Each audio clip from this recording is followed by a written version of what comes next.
Ntar tunggu cahayanya rada bagus dulu baru ngomongnya. Oke. Langsung.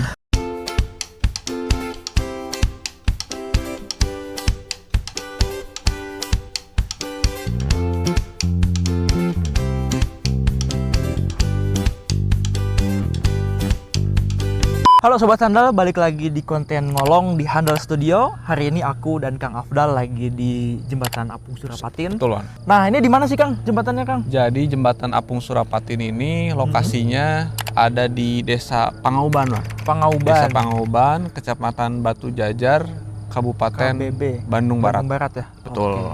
Gimana sih sejarahnya kok bisa kepikiran ya Iya, orang iya. ngebangun jembatan kayak gini gitu loh? Aku juga awalnya aneh sih, Wan, baru tahu bahwa ada ya jembatan apung gitu ya. Nah, ternyata kalau misalkan aku cari-cari infonya nih, jadi jembatan apung ini dibangun tahun 2018.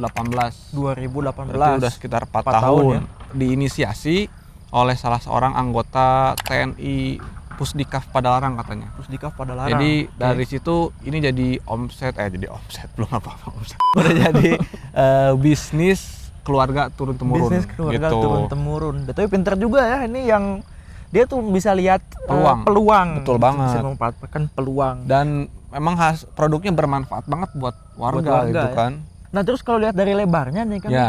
kira-kira sekitar 3 meteran lah ya. Betul. Berarti penggunaannya cuma buat pejalan kaki Ya. sama motor mungkin kan?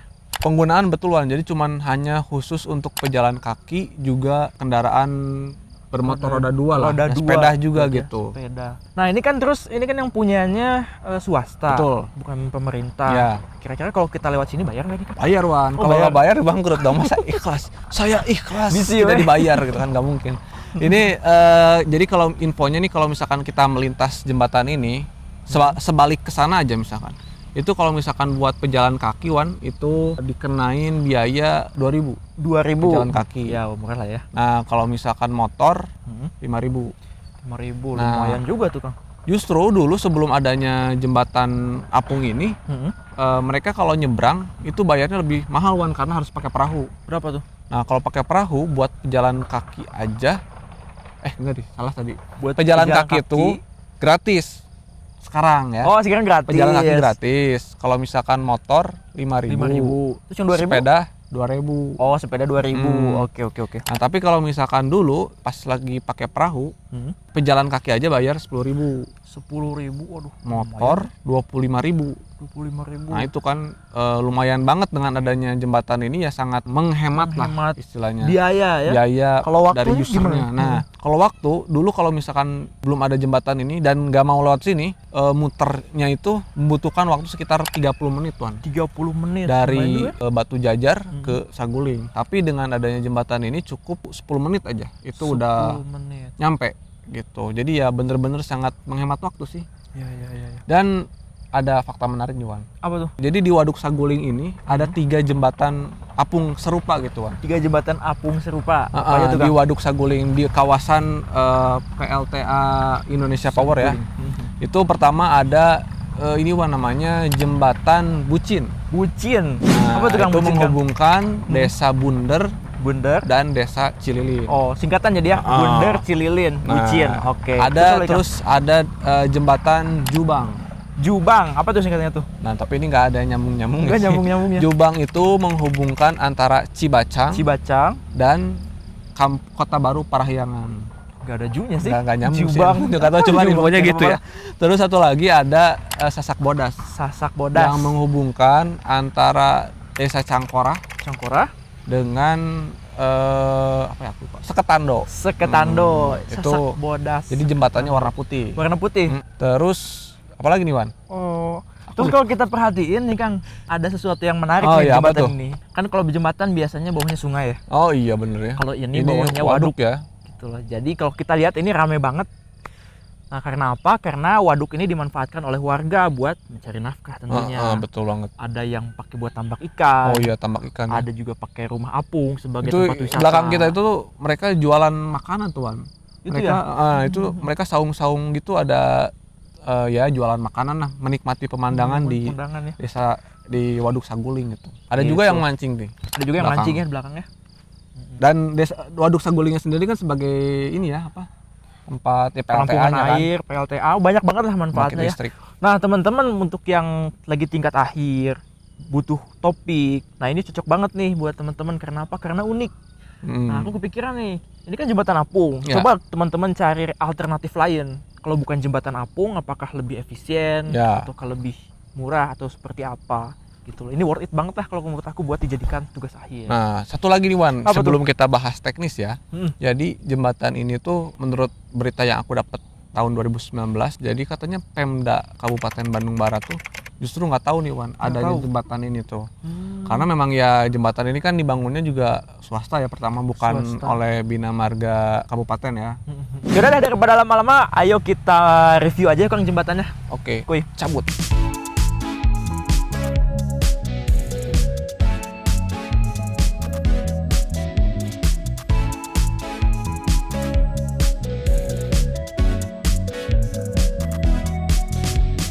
Oke Sobat Handal, sekarang kita bahas jembatannya ya. Nah, Jadi panjang total jembatan ini tuh sekitar 400 meter dengan lebar 3 meter, yang tentunya melewati Waduk Saguling.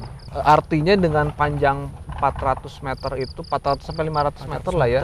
Dengan bentang segitu panjang, tapi yang lewatnya cuma pejalan kaki sama motor kan gak mungkin dibuat kabel stay kan. Betul banget Nah, makanya dibuatlah jembatan apung kayak gini. Betul banget Kang. Nah kalau kita lihat sebetulnya material penyusun jembatan itu sederhana ya. Rangkanya terbuat dari balok-balok kayu. Ya, benar. Plat lantainya juga balok-balok kayu.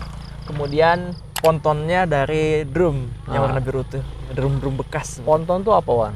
Ponton itu gini deh, aku sekalian jelasin ini ya, Sistem sistem kali ya. strukturnya ya. Oke, gimana? Nah jadi beban dari kendaraan itu tentunya diterima pertama kali oleh plat lantai. Plat lantai yang dari balok-balok kayu itu. Nah balok-balok kayu plat lantai itu meneruskan beban ke balok-balok kayu di bawahnya. Ya. Nah balok-balok kayu di bawahnya meneruskan beban ke Drum. ponton, Oh, ke ponton. drum-drum yang biru itu. Oh, iya. Nah jadi dengan kata lain ya, ponton itu apa? Ponton itu ya ini yang biru yang membuat jembatan ini mengapung. Oh. Begitu Benar, Kak. benar. Nah, kalau sistem sambungannya gimana nih Wan? Kayaknya Nah, sambungannya simpel juga sebetulnya. oh ya. Kita lihat sambungannya itu ada sambungan dari plat lantai ke balok kayu dan juga ada sambungan dari balok kayu ke ponton. Oke, Begitu oke. Kak. Ada yang menarik kalau menurut aku. Apa tuh Kang? Aku lupa. Aku juga. Kalau misalkan kita lihat di belakang sana itu ada yang menarik dari struktur jembatan apung ini. Apa tuh? Kang? Karena kan dia masih dilalui oleh perahu-perahu. Nah, Mm-mm. makanya di bagian ujung tengah-tengah dari jembatan apung itu ada bagian yang meninggi gitu kan, sehingga bawahnya tuh Bisa bisa dilewatin ya? dilalui sama perahu. Oh, I see, Nah, I see. terus nih Wan, aku mau tahu, aku mau nanya, Apa tuh? kira-kira dalam mendesain jembatan apung kayak gini, Heeh. menurut Irwan, beban-beban apa aja yang harus dipertimbangkan? Oke. Yang paling utama tentunya beban hidupnya, Kang. Ya kan? Beban berarti hidupnya pejalan pejalan kaki, kaki, sama sepeda motor. motor. Atau Oke. sepeda lah ya. Terus mungkin beban matinya jangan lupa, Ah. beban mati sendiri, beban mati tambahan. Karena jangan sampai si beban mati yang membebani dari drum itu Mm-mm. justru terlalu berat, Terlalu yang besar. akhirnya menyebabkan drum itu bukannya mengapung tapi malah Tenggelam, dilelep. gitu kan. Terus apa lagi Wan? Mungkin ada beban, kalau gempa kayaknya nggak perlu lah ya. Enggak sih kayaknya. Perlu. Terus beban angin, beban angin. Beban angin, betul Wan. Karena di sini kan belakang kita ini area terbuka ya, Betul. di waduk pula gitu kan. Ya kemungkinan angin di area ini Bisa gede ya. kenceng gitu. Kencang juga ya. Kan pernah nih Wan, ada di berita tahun 2021 yang menyebutkan bahwa jembatan Apung Surapaten ini pernah putus Putus. karena salah satunya cuaca yang buruk, angin kencang dan hujan deras. Oh. Nah, tapi bukan itu yang menyebabkan dia putus, tapi ada salah satu lagi beban, namanya beban hanyutan, Wan. Kalau menurut aku Beban ya. hanyutan. Jadi beban hanyutan itu kan berarti air yang mengalir itu kan pasti dia akan membawa material ya. Mm-mm. Membawa material hanyutan, entah itu Sampah. besar atau contohnya Eceng gondok. sampah. Nah, di belakang kita ini ada eceng gondok nih yang yang tumbuh banyak di waduk ini. Nah, ketika aku sih mikirnya jembatan eceng gondok ini sebagai Beban. sebagai material hanyutan. Oh. Karena waktu itu disebutkan dalam berita si eceng gondok ini yang menyebabkan ketika ditiup oleh angin itu mendorong si drum itu, Wan. Sampai putus ya, jadi Hingga akhirnya jembatan ini pun putus gitu loh. Gila, berarti jangan dianggap remeh ya eceng gondok ini ya. Eceng gondok jangan dianggap Kecil-kecil remeh tapi gitu. kalau banyak mah bisa ngerobohin jembatan Nah, juga gitu. Betul. Betul, Jadi angin meniup eceng gondok mendorong jembatan hingga Jembatan. akhirnya putus gitu loh. Nah, terus ada keunggulan dan kekurangan jembatan ini, Wan. Apa tuh, Kang? Jadi kalau keunggulan pertama, kalau kita lihat di belakang kan materialnya sederhana ya. Kalau materialnya sederhana di sini nggak ada beton lah ya. Artinya di sini hanya menggunakan kayu dan drum, dan artinya di sini itu jembatan dibangun dengan cara yang sederhana pula, Wan. Kayaknya nggak perlu deh ya. Ini alat berat itu nggak ada sih kayaknya. Nggak memerlukan lah. Hanya memerlukan tenaga manusia mungkin ya, menurut aku ya. Hanya membutuhkan kekeluargaan dan solidaritas. Nah, Loyalitas, solidaritas. Itu untuk membangun jembatan ini, akhirnya jembatan ini bisa terbangun gitu kan. Tapi ya dia punya kekurangan, Wan. Apa tuh? Kekurangannya tuh karena dia materialnya, ya ini kan material yang bisa umurnya lebih pendek lah relatif ya. Kalau misalkan pemilihan kayunya kita tidak menggunakan kayu yang bagus, ini bisa-bisa akan sering dilakukan perawatan kalau misalkan kayunya bukan kayu yang bagus, Wan. Begitu juga drumnya.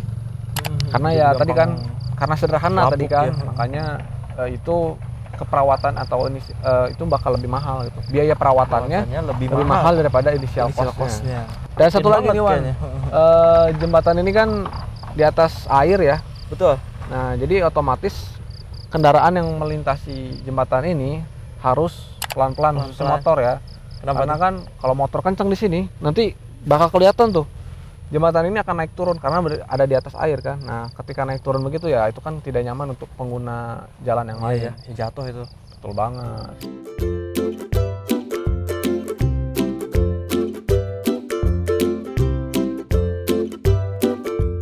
Oke Sobat Handal, itu tadi konten jembatan Apung Surapatin kita. Ya, semoga bermanfaat ya buat teman-teman semua. Kalau misalkan teman-teman suka dengan konten ini, silahkan like. Kemudian kalau ada saran atau masukan buat kita, silahkan komen di bawah ini. Dan jangan lupa subscribe channel kita, Handal Studio. Handal Studio. Oke, sekian dari kita. Wassalamualaikum warahmatullahi wabarakatuh.